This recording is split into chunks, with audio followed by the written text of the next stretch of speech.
Hey everyone, this is the Rewriter writing in. For today's video, I will be reviewing The Suicide Squad, the sequel slash soft reboot of 2016's Just Suicide Squad. In 2016, I was so hyped to see this movie. The soundtrack was awesome, Deadshot and Harley looked especially cool, and just the concept of villains working together is such a neat premise already. However, due to many reshoots and attempts to compete with Captain America Civil War, much of the original story involving the Joker as the main villain was scrapped for a more generic comic book adventure with yet another world-dominating villain. Along with this, I'm pretty sure the movie was intended to be rated R, as we would have delved more into the Joker and his twisted insanity. Removing this element and bringing it down to PG-13 took away a lot of depth, grit, and appeal that this movie had going for it. Now, while I didn't hate this movie by any means, when I did end up seeing it, it just felt a little underwhelming, though still enjoyable to watch.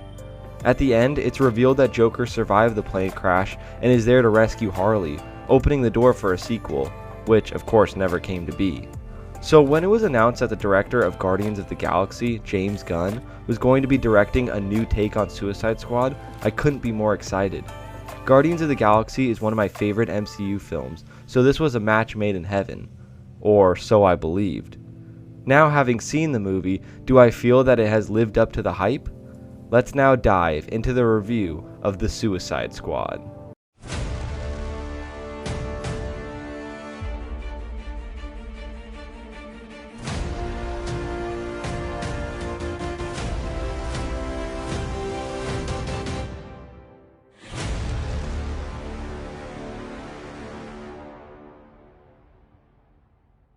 First, let's start with the positives. I'm very glad that this movie was able to be rated R, as James Gunn's brand of dark and screwed up humor works perfectly for a film like this. A group of villains forced to work for the government wouldn't just all start acting like heroes, and instead would do some pretty messed up things, which they do. Also, the humor that comes from Peacemaker and Bloodsport being at each other's throats is comedy gold, and I loved seeing these two interacting on screen. And speaking of these two, the core cast of characters who don't die in the first 5 minutes are really great, with those being Peacemaker, Bloodsport, Rick Flag, Polka Dot Man, Harley Quinn, King Shark, and Ratcatcher 2.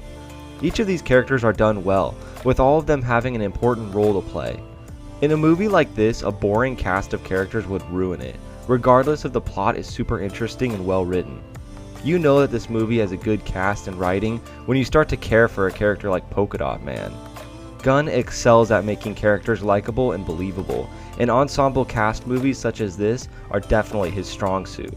A small point, but I also enjoy the soundtrack, as it makes action scenes even more entertaining, though I actually prefer the soundtrack from the 2016 movie better, as there are some real bangers in that album. Now back to my main point of the characters. For those who were given backstories, I think these are done very well. Polka Dot Man in particular is an achievement, as like I stated before, he's not normally a cool character and is typically seen as a joke. But in this movie, he's given a tragic story and has a great character arc. His mother worked at Star Labs and was obsessed with trying to turn her children into superheroes, at the cost of experimenting on them and killing a few of them. The effect of this caused Abner to have a sickness where his body would form these chemical polka dots that, if not drained from his body a couple times a day, it would actually kill him. This ended up turning him into a villain, swearing to kill his mother if he got the chance. This plays into the comedy as well, because in parts of the movie, in order for him to kill people, he has to see them as his mom, and she is shown to be in each of the cast's costumes from time to time. His arc ends when he finally is able to overcome his fear of his mom and uses his powers to weaken Starro pretty badly before he's eventually killed. This part was actually pretty sad, as Polka Dot Man was becoming one of my favorite characters on the team. Ratcatcher 2 also has an interesting backstory, as it's revealed that her father in her youth showed her how to control the rats and how they could actually be used to save their lives. She explains that even though her father was imperfect, he truly did love her and wanted the best for her.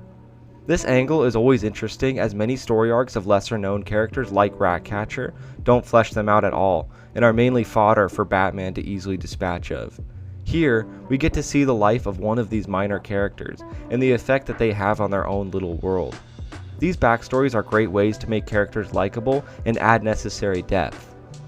Now, another aspect of this film that I greatly enjoyed was the costume design. While some of the characters looked cool in the 2016 movie, like Killer Croc, Harley Quinn, and Deadshot, the other characters all had pretty boring outfits with not much color or flair to them. However, in this movie, every character wears what they would wear in the comics, and I love it. Peacemaker is literally ripped straight out of a comic book, Bloodsport looks insane and uses these epic weapons that detach from his armor, Polka Dot Man looks wild, Harley has a great look, and King Shark, while not looking as cool here as he does in the comics, still is fun to look at. Ratcatcher 2 and Rick Flag probably have the most boring outfits of the bunch, but even then they still look cool. The last most important part of this film that I enjoyed was the story itself. Task Force X is assigned to Corto Maltese, where they must destroy a Nazi-era laboratory called Jotunheim, which holds a secret experiment called Project Starfish. During the initial assault on the beach, all of the other characters in the second team, not those listed above, are killed except for Harley, who is taken captive and brought to the Presidente's compound. The first team, which holds all the main characters except for Harley, are able to sneak in the back of the island because of the distraction made by the second team. While being held captive, she learns about their corrupt anti-American government's plan to use Jotunheim against other nations. Once she escapes and meets back up with the team, they have to capture the Thinker, who was the lead researcher at this facility. Once they use him to get into the compound, they rig it with explosives and head down into the depths of the lab. Here they discover that Project Starfish is actually Starro the Conqueror, and that they've been doing experiments on it and those who have been possessed by it. Even more startling, they discover that the US has been funding this research for decades. Unbeknownst to the rest of the team, Peacemaker's main objective was to retrieve the data drive revealing this fact, so that the US could keep its hands clean. Flag threatens to leak all of this information out to the public, which prompts Peacemaker to kill him and almost kill Ratcatcher 2 before Bloodsport kills him. With the explosives being set off prematurely, Starro is freed out of the compound and begins to wreak havoc on the city. Disobeying orders to leave Corto Maltese, Bloodsport and the rest of the team, who are still alive, begin to fight him. They end up defeating him, but not without the cost of losing Polka Dot Man in the process. Once Starro is defeated, Bloodsport makes a deal with Waller, telling her that they are all supposed to be set free and out of her control, or they'll leak all of the vital information to the public. Waller agrees to this deal and the movie ends, but not without a post-credits scene that shows Peacemaker is still alive. While I don't think that every part of this story was done perfectly, I feel that this story truly felt like it was taken out of a Suicide Squad comic book, and that's a great thing. So now that we've looked at the many positives of this film, let's now move on to some of the criticisms that I have with it. The first being that more than half of the squad is killed within the first 5 minutes without the audience even knowing what their powers were. I understand that the Suicide Squad is very expendable and that characters are going to die, which is fine. However, I felt that the beginning of this movie was very rushed and was quick to kill off multiple characters that could have been cool. Characters such as Savant, Javelin, Blackguard, and Mongol are all a mystery to me, as I have no idea what they do or how they would benefit the team. TDK could have been interesting, using his floating limbs to get out of some traps. And Weasel could have been another monster character like King Shark, and their interactions would have been bloody and funny. It's fine for all these characters to die, but let us at least see them use their powers or be good fighters, something to show that each of these characters are cool in some way or another. And I'd prefer if each, or at least most deaths, actually felt meaningful instead of just gore for gore's sake. And speaking of this topic of characters in the film, I wish that there were more characters in the main roster, those being the ones who didn't die in the first 5 minutes, that had superpowers. Polka Dot Man and King Shark are the only characters on the main roster that have powers of some kind.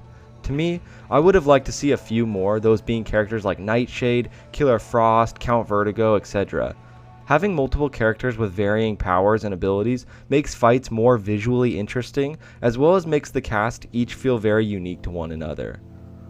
Now, another criticism that I have is a couple of out-of-character moments for Amanda Waller. Now, Viola Davis does a great job at playing this cold, calculating, and manipulative character, doing things such as threatening to send Bloodsport's daughter to jail if he doesn't join the squad, attempting to murder the squad for disobeying her at the end, and sending Peacemaker undercover to retrieve the US's dirty secret involving Starro and killing members who try to oppose him. All of these aspects and actions of the character are great, but there are a couple of scenes with her that rubbed me the wrong way. The first one is that during this incredibly vital mission, she is seen practicing her golf game. I know that this scene is insignificant in the movie, but it felt odd to me because a stone-cold, merciless, and determined woman like Waller wouldn't be chilling out and relaxed during the mission. She would be glued to her cameras and radio, constantly asking Flag for status updates on the mission. The other scene that I thought was out of character was when she attempted to kill the squad, but was then knocked out by one of her employees using her golf club. Instead of waking up, taking her pistol out of her holster, and blowing out all of their brains, she is instead sitting at her desk with an ice pack on her head. This is so out of character. If the Waller from the 2016 movie or the cartoons was betrayed like this, she'd have no problem wiping them all out and getting a new set of employees to work this job. Additionally, Waller wouldn't just be by herself with a bunch of nerds and tech people. She would be constantly surrounded with bodyguards and military personnel who would watch her back at all times. This whole series of events was just kind of stupid to me and could have been handled differently. Now, the next thing that I don't particularly care for in this film is Harley Quinn's role in it. After being a major focus of the 2016 movie and the DCEU after that, you'd think that her role in this film would be big like it is for the other movies. Wrong!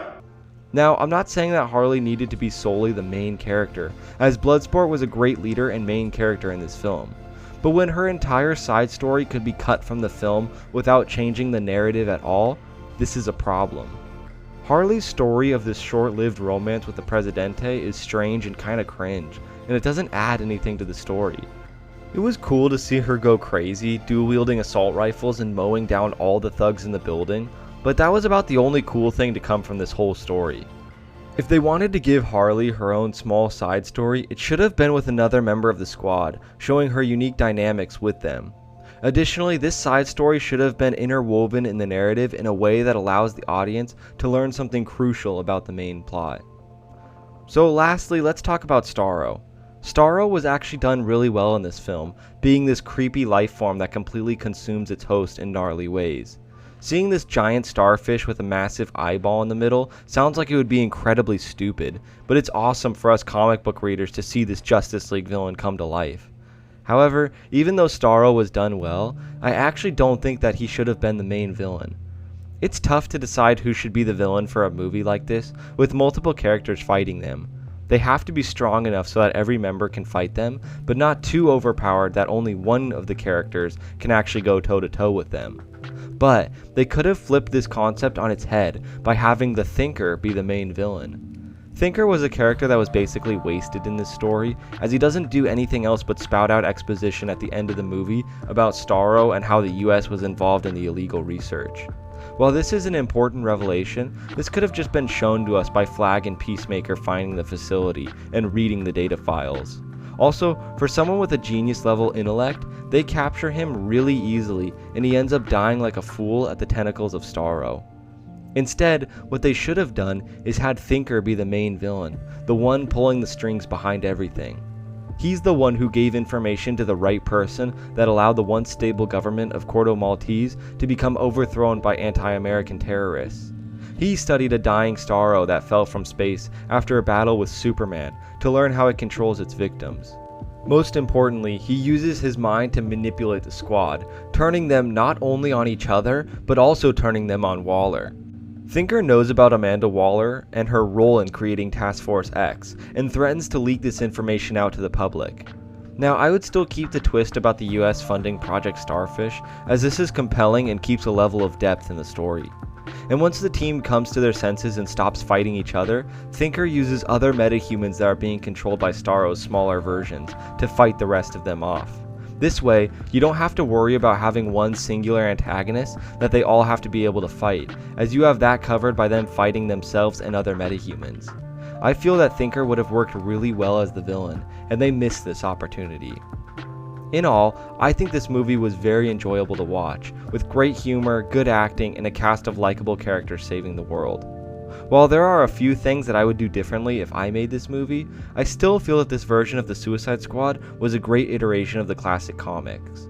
So, my final verdict of this movie is done right. So that's my review of the Suicide Squad. Finally, one that's done right. Thank you all so much for watching. What did you think of this review? Have you seen Suicide Squad? If so, what did you think of it? If not, are you still going to see it? Let me know all of this in the comments below. If you enjoyed the video, leave a like. If you like this type of content and want to see more, then feel free to subscribe to the channel. Additionally, if you are a fan of gaming streams and want to hang out and chat with me, then feel free to check out my second channel, Rewriter Gaming, where I play games and chill with you guys. The link for that is in the description below. Thanks again everyone, and this is the Rewriter, writing out.